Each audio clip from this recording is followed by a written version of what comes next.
Hello everyone. This is Tobi from the Phuket Meditation Center, and you're listening to the Dharana Meditation Podcast. Let's sit together, calm the busy mind, and explore topics concerning character development, meditative training, and deeper self-knowledge.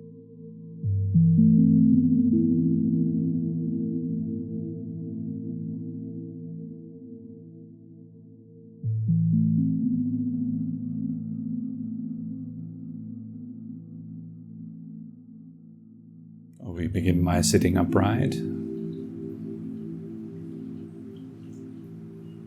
The chin tucked in a little bit, the head suspended from above. The body relaxed at ease.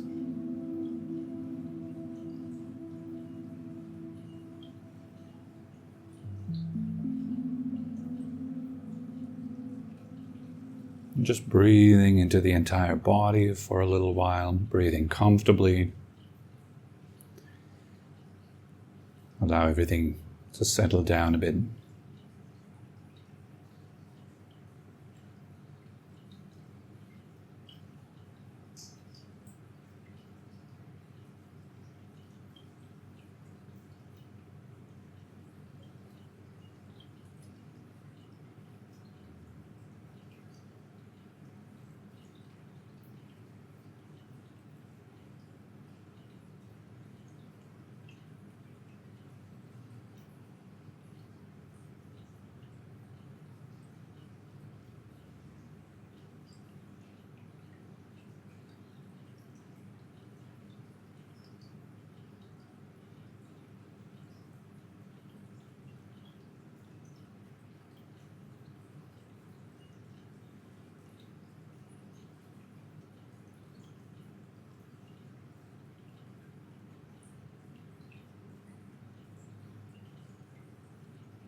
Just give the mind some time to gather inside of the body, to saturate the body.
As you're breathing in, feeling that the crown is lifting, maintaining the good posture.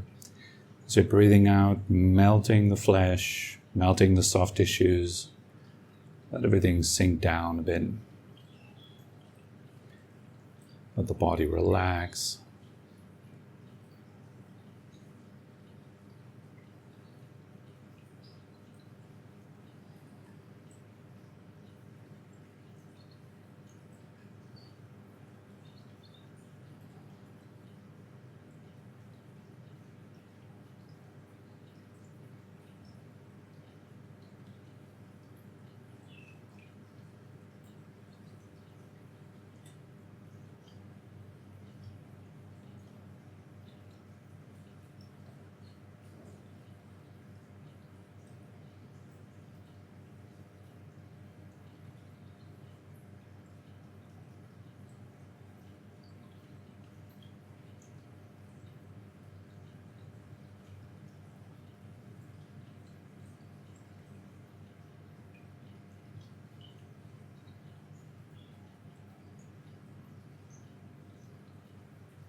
Gently smiling a bit with your lips, your eyes.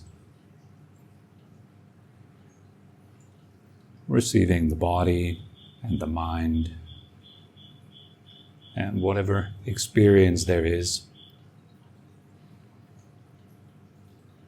with an openness, a warmth, with kindness.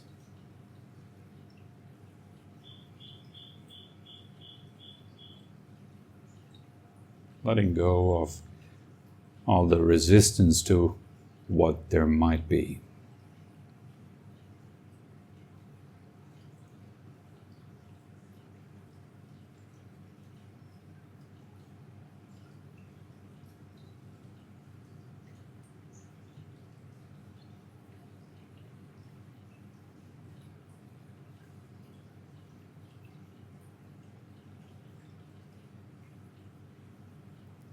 Softening around the current experience.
Breathing in feeling, breathing out softening.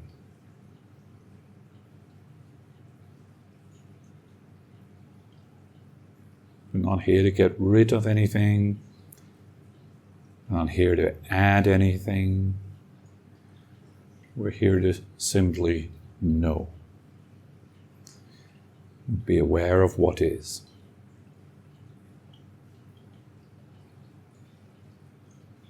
Not managing or coping, not running, not fighting. Just knowing and softening.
Train your ability to know what is happening while it is happening.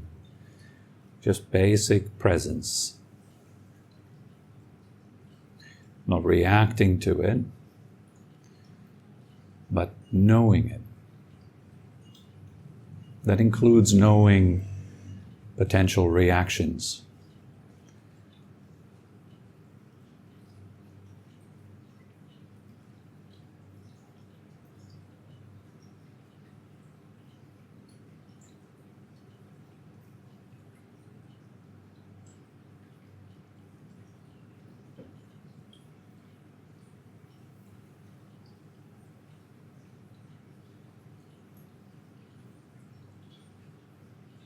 Not only knowing that a situation might be pleasant, but also knowing that as it is pleasant, you're liking it.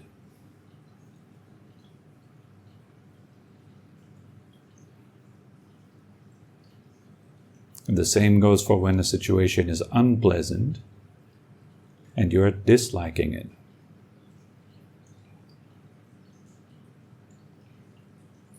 Just knowing, unpleasant, disliking. Let all those things arise, change, and pass, following their nature.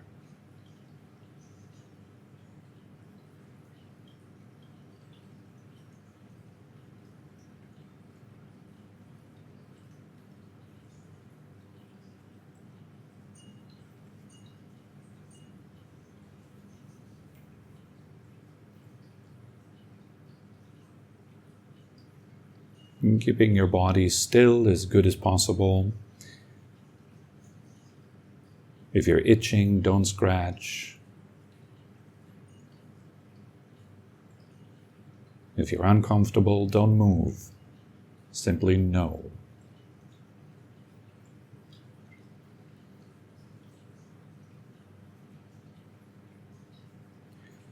Just being present with the way it is.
Gradually letting the mind gather inside of the body. Being with this sense of aliveness,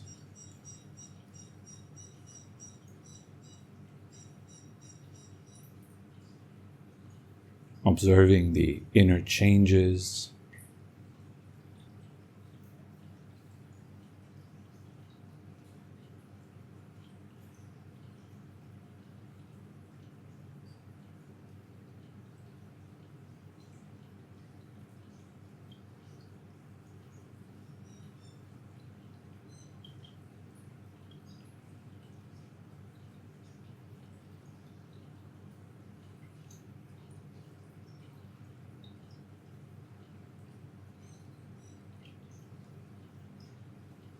And remember, the focus is on knowing instead of governing. You don't want to be manipulating, changing, managing your body or your experiences. Instead, learn to just passively know them, to be aware of them.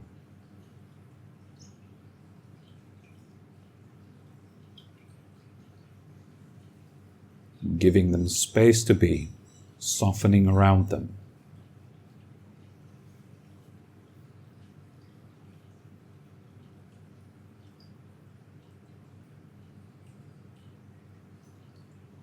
Thereby slowly learning that you don't really have to be afraid of your body. You don't have to be afraid of your mind.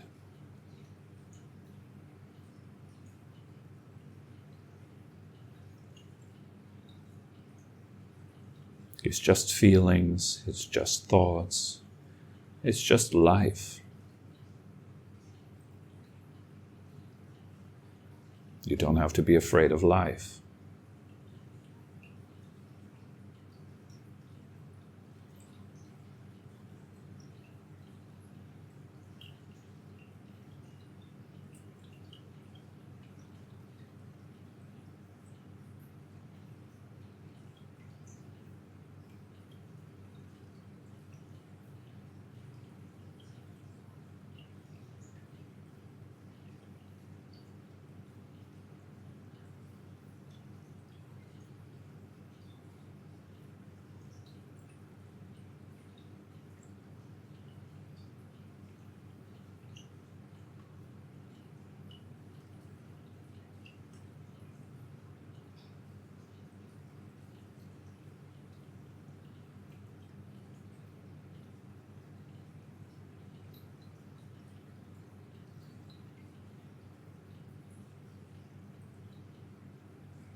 And throughout all this, you can be centered in your breathing.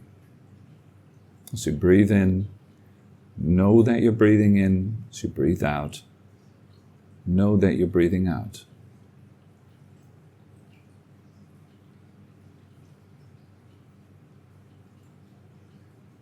Let there be an anchor for your mind.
knowing when your in-breath begins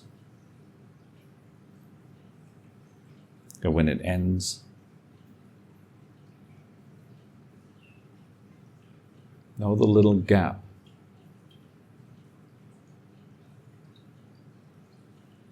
Knowing when the out-breath begins, okay, when it reaches its last moment.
The only thing that counts is just this one breath. Just one. This one breath is your meditation session.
Let your breath be in the foreground, everything else in the background.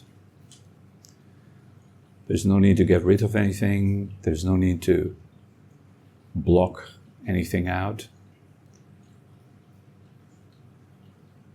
Just train yourself to stay centered, anchored in your breathing.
And while you're remaining centered, aware of your breath, maintaining this awareness, you can slowly return, come back, open your eyes, gently stretch your body a little bit if you like.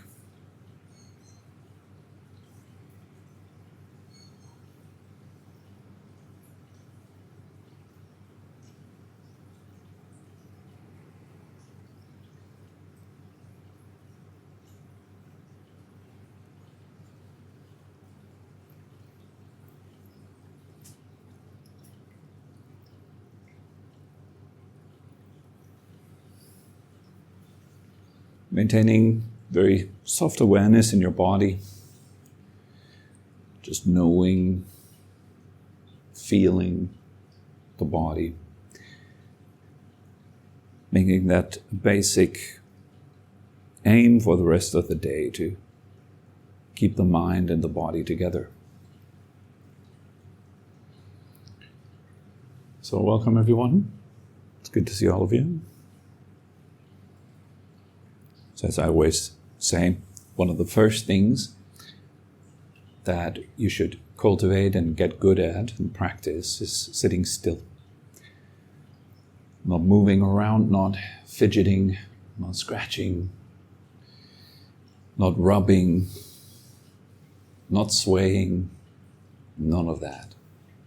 Train yourself to become still in your body. Give your mind a chance to absorb in the body. And I know that is tough, that is not easy to do. The mind wants to escape. It wants to go somewhere else because the body is not pleasant. The body is a place of suffering, of stress, which should become quite obvious. This is not an intellectual idea, but this is a truth that applies to all of us. Hence, we're all pretty busy escaping the body all day long. And nowadays, we do have a lot of ways to escape the body. So we can remain pretty much distracted for the whole day and the whole night. Right? Sleep is a distraction from the body. Playing on our phones is a distraction from the body. Conversations are a distraction from the body. Most of our activities, we're trying to get out of the body. We're trying to get away from it. In meditation, we do the opposite. The body is a gateway. It's a portal. And by entering it, by coming into it, you get to know yourself in a better way. That's just at a very basic level. You get to understand the truth of being here and what that's like and what your experiences are like. And that understanding is direct. It's immediate. It isn't intellectual. You don't have to read a book first to get to know yourself. You don't have to watch YouTube clips to get to know yourself. You don't even have to listen to teachings to get to know yourself. I'm not here to tell you who you are. The only one that is qualified to actually know who you are and what you are is you. Who else would that be? The government? The government telling you who you are? Your teachers, your parents, your friends? The systems you use, do they tell us who we are? Well, in most cases, and on the very superficial level of our intellect, of our psyche, and our body, what tells us who we are is determined by our parents, our upbringing, our culture, our surroundings. And in a way that can be used as a kind of system to help you understand who you are. Well, I'm German, I'm coming from Germany, I've been born and raised in the area of Munich, for example, I'm 40 years old, and so on and so forth. And we can come up with all these gathered kind of collected bits and pieces of information. And then we can identify ourselves with that. But is that who you are? In essence, I'm talking about essence. I'm talking about prior to the input of information, which starts already undeniably at a very early age. Information is put into us. You are such and such. You ought to behave like this. You shouldn't do that.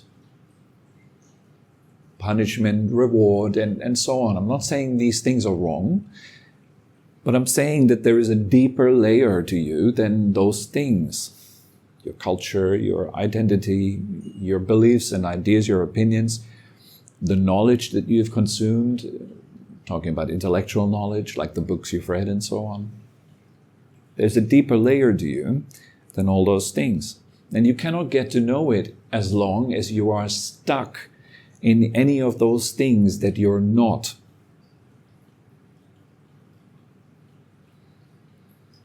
And one of the ways to keep us stuck is definitely managing and coping the sense of trying that you have when you sit and you meditate, right? Sit there and you meditate and you're trying something. But that there is one aspect of ourselves that constantly wants to control things. Isn't quite interested in knowing things, it is interested in manipulating and controlling things, even ourselves, our own minds, our own bodies. And by sitting still, you take some of that control away. You're using control to sit still, but you're taking away an opportunity for you to escape, to run away. And because you can't escape anymore, you're kind of forced to know. A lot of practices, particularly the traditional type of practices, they are having a very solid moral code, framework of behavior, and that framework of behavior imprisons you. You can't do certain things that you might like to do because of that code. So you're in a little box. You don't have much wiggling room. You can't do much. You're forced to look at yourself. Otherwise, if you would just do whatever you want to do, whenever you want to do it, with whomever you want to do it, there is no practice. You can't know yourself like that. You're busy managing, coping, running away. Hence, it really begins with learning to sit still. Don't move. Take it seriously. Actually do that. And the benefits you get only from that are already huge. The very big benefits coming from that, just from learning to sit still and enduring yourself, your presence, not running away from it. And understanding follows that, because you're forced to be with yourself. You can't run away, you can't escape. You will then have a real good chance to get to know yourself. Hence, I guess that's one of the reasons why the Buddha said that patience is the highest virtue, endurance. To be patient. They're not just do whatever you feel like doing, which is the opposite of patience. If you're still doing whatever you feel like doing, if you're following your preferences, Venerable Ajahn Chai said that frequently, if you're still following your preferences, you haven't even begun the practice. You haven't even started. So here is not following the preference. Sit still. My preference is to move, right?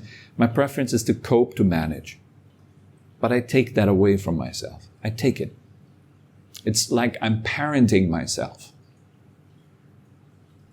Think of parents that would parent their children in a way that they allow their children to do whatever they feel like doing anytime.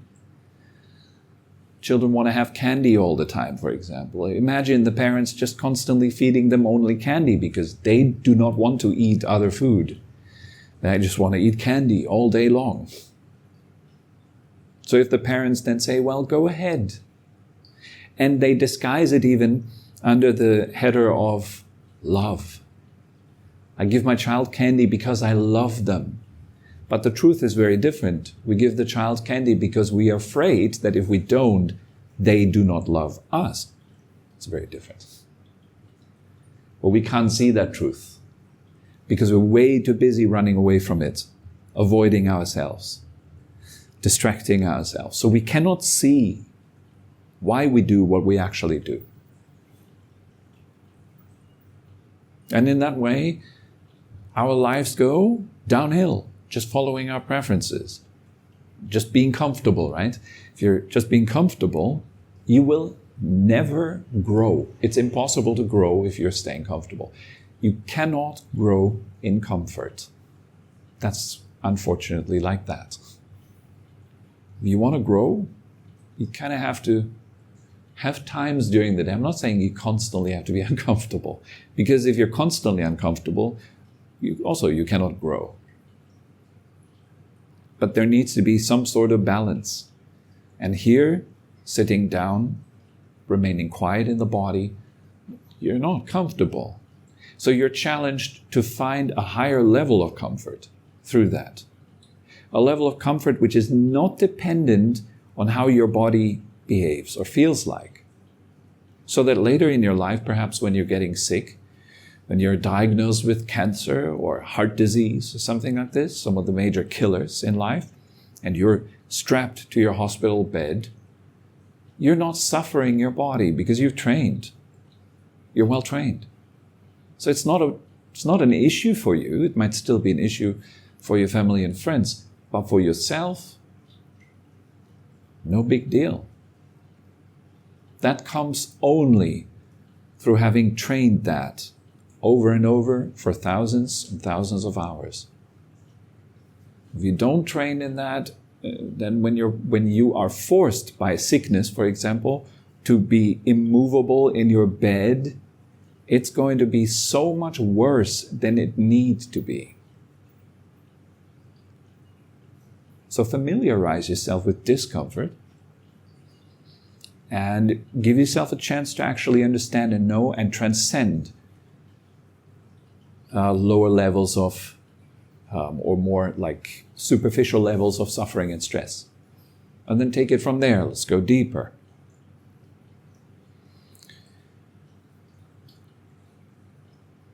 Also, internally, our tendency to move and follow our preferences most of the time works to our detriment. Right now I'm teaching, I'm talking about all kinds of stuff.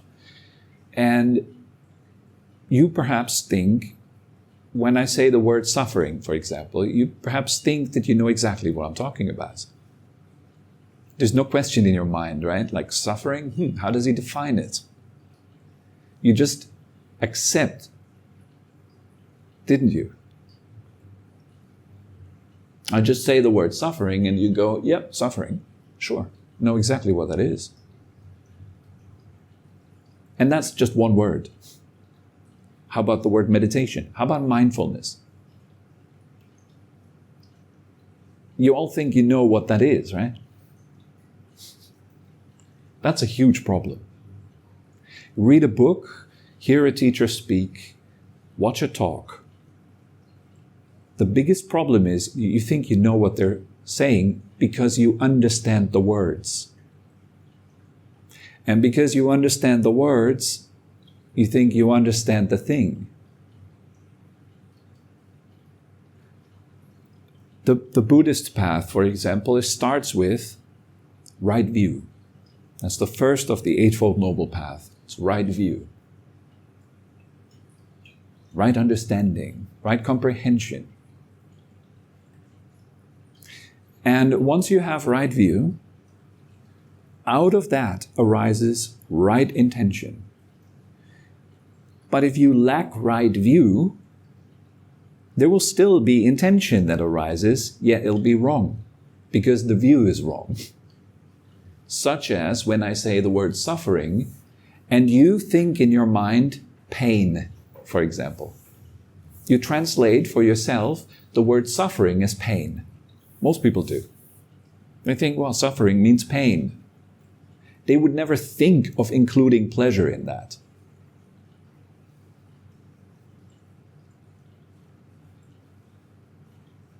And they would never see the relationship between pleasure and pain. They wouldn't understand that pleasure and pain are essentially one, like birth and death. How can you separate them? How can you make them into two things when it's one process? This is the problem. So you hear those talks, and it's not just my talks, and it's not just you, it's me too. I'm hearing someone speak, and I have the illusion of understanding, which is very satisfying. And then I leave the talk, and then I think of it, and I intend to do things. Like, for example, wow, yeah, I really need to get beyond suffering. And in my mind now, an intention is formed to go beyond suffering. But to me, suffering means just pain. And because I don't know any better, from that moment on, I do anything I can to avoid pain. Because I think that's what it means to, quote, transcend. To me, it means to avoid. I translate in my own head the word transcend to get rid of. For example, let go. Very often people translate in their own minds as get rid of. And then they say things, then they have wrong intention as a result. Then they sit down in their meditation practice and then they say things like, I can't seem to let go of my thoughts. And what they actually mean is, they want to get rid of them somehow. They want to go beyond them. Maybe they say, I want to go beyond my thoughts. But what they really mean is, I want my mind to be empty of thought. I want to have zero thoughts in my mind. And then they try really hard, sometimes for years, guided by that wrong view and the wrong intention, to practice way like in the opposite direction of what the Buddha taught or what Jesus Christ taught. Just because they think they know what they do. Hence, it's so important to have a teacher who corrects you. Who you are in exchange with. It's not enough to have an imagined teacher. It's not enough to have a channeled teacher from outer space. It's not it, because all these people will never challenge you. It's a very common thing. There's a lot of people who think they receive higher guidance or something like that. And it's interesting to notice that that higher guidance is always very much in alignment with what they themselves want. It goes right together with their own preferences. That's a telltale sign that it's not right guidance. Correct guidance would be against the grain, against the stream, against your tendencies. Just like if you raise a child, you can't just go with the flow. That'd be irresponsible. It's not loving, it's not kind to let your child be your boss. There's some parents that feel as their children's bodies. My child's my best friend. That's already skewed. They're at the same level mentally. They put themselves into the same level as their children. We are friends. Yes? We are connected. So that is not very helpful to the child, but it's pleasant nonetheless. The child will love it, and the parents will love it. So we have a win-win. On the level of pleasure, just on the level of what feels nice, rather than on the level of what is good. That's a big difference. So if you listen to a teaching, get into the habit, or if you read the Buddhist scripture, say, or whatever scriptures you read, yes, traditional instructions, whether they're Taoist instructions or Buddhist instructions or Christian instructions. Whatever you read, whatever you busy yourself with, get into the habit of asking what these words actually mean. How do you define that? What is suffering? Don't just read it and swallow it. Because I guarantee you, if you read a lot and you swallow it and you just take it on, even those teachings right now, if you just take it on, it will not serve you. It will not help you. It will only help you if you take those teachings and you begin to investigate, to contemplate, to reflect. And reflecting and contemplating and so on doesn't mean thinking in terms with your preferences about it. It means to challenge the fact that you actually do not know what this all means. Instead of enjoying the illusion of knowing what that all means because it keeps yourself, your ego, protected. So dive down into this very uncomfortable space of actually have no idea what this guy's talking about. He uses words like suffering and meditation, and what the heck does that all mean?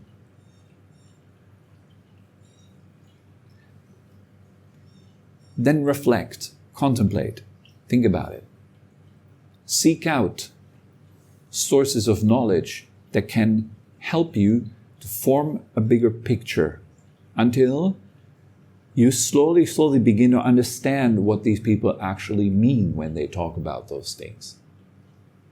Samadhi, enlightenment, nirvana, wisdom,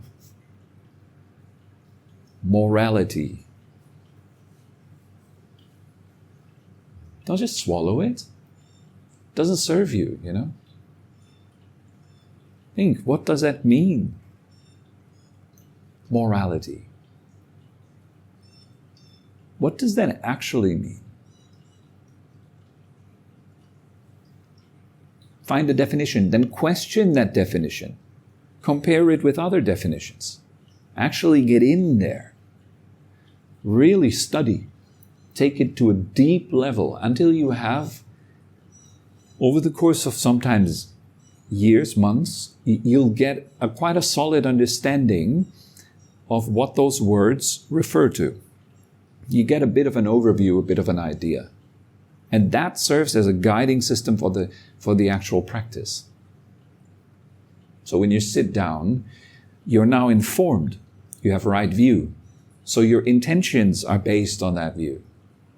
So when you say, I'm here to let go, you know exactly what that means. And you also know exactly the causes of letting go and how to install them. And then the results of letting go will appear, and you also know about those results. And then you check back with the Sangha, you check back with your group, the people you practice together with, you check back with your teacher, the one who gave you that method. And do not be satisfied when things feel good and go smooth. You might still be off path. Good feelings, bad feelings are not to be trusted because they constantly change. So if you measure your practice based on good feelings or bad feelings, not very helpful. And a lot of people do that too. Or today I had a fantastic meditation practice, another one of those things. What do you mean by meditation practice? What do you mean by good or fantastic? Do you mean it felt good? Do you mean the spans of concentration increased? You were more attuned to the object of your meditation? Or does it mean that you had a fantastic visualization? Is that what you mean by meditation?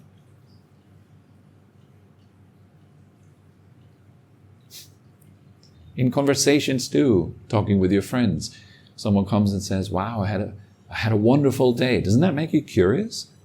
What do you mean by wonderful? But we don't ask, right? It's like, okay, cool, nice, good to know. These are all missed opportunities to learn, to grow, to understand something. But to understand also what is it that most people consider to be wonderful. What do most people consider to be good in this world? What is good? What is bad? Is what you think that it is bad actually bad? Is what you think that is good actually good? Start by defining the word good and bad. What is good? What is bad? And define it not by using the same word. Well, good is what is good. Or good is what is not bad. That's not very helpful. Yes?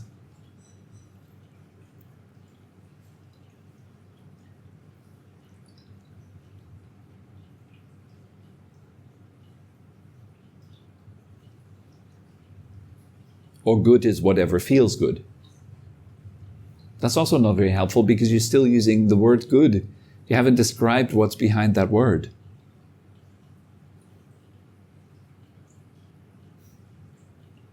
What does that word actually point to? What's the function of it? What's the nature of it?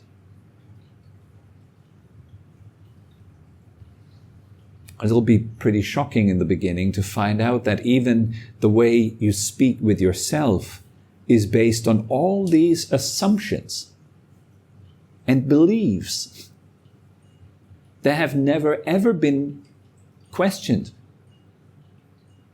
Oh, I'm not good enough. What precisely do you mean by that? What is I? What is good and what is enough?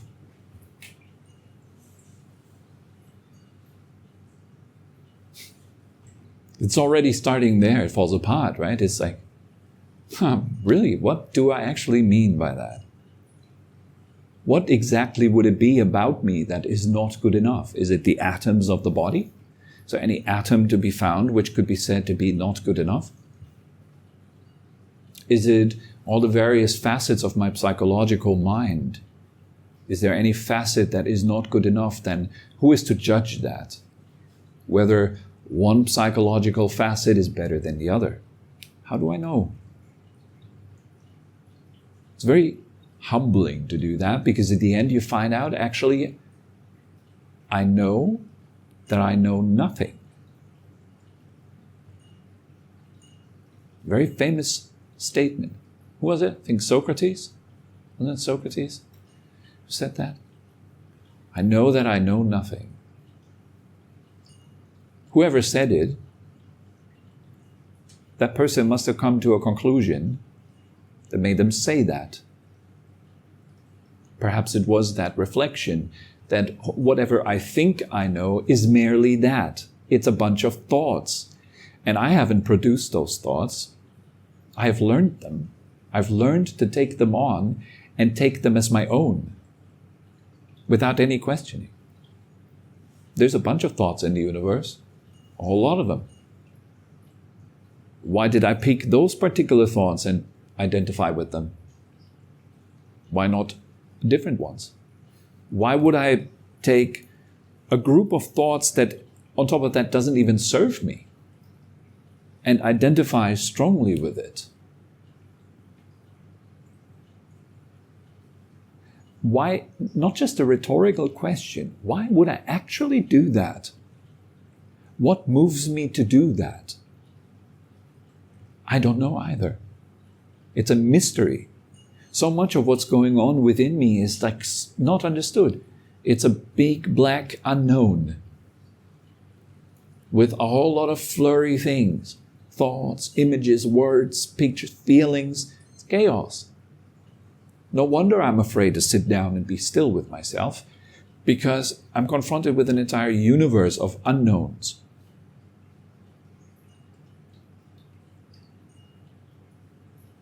I understand why people don't want to do this, or why they would associate meditation with, things that are desirable, like being more in control or being more powerful or something like that. That's attractive, yes. But this is not what it does, actually. First of all, sitting still, you learn that you're not that powerful. You learn that you're easily shaken, overcome, that feelings just invade you and thoughts just invade you, and you have no idea how to deal with it. It's nighttime, you're turning off the light, your room becomes dark. Many people can't sleep in that. They need to put on a noise, like a white noise, the sound of rain, the sound of people hoovering or whatever. So, why do we need to do that? Because it's unbearable to notice our own chaos. And instead of actually dealing with it, we avoid it with some white noise. Do you want us to answer it? I have some answers of what you said. Go ahead. What is good? Okay, well, in my family, what is good is making money. What is bad is not making money. Mm-hmm. So I'm not making money. so I'm considered bad. They call me bad. They say, and so I'm constituted as bad. Right. And there are other people who are making money, and they're constituted as good. Yes. Yeah. Okay. Could you give me an example of a person that you would consider to be good, but that person is not making money? Do you know any example? Oh yeah, I don't have this belief that this is my family. I think Yes. many people that don't make money are very good people. Yes. Well, I don't believe that way. So you do not believe that, but your family does. Yeah. Does what your family believe concern you in any way? Does it touch you in any way? Influence your life in any way? I allow it to. Okay. Yes. Well, at that point of contact, where your family's belief system, where you have accepted it as your own partially, where this point of contact is, you need to investigate for yourself. And that investigation, very often, I think another problem is that we do not know how to think through those things.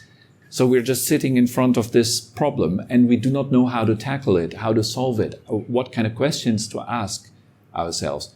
So it's very often a good idea to have somebody from the outside asking you really good questions. That could be a psychologist, skillful one. It could be a good friend, that is capable of keeping a single thought for 30 minutes and work on it. Otherwise, you'll be just jumping around, and in the end, you're not any more clever than you were at the beginning.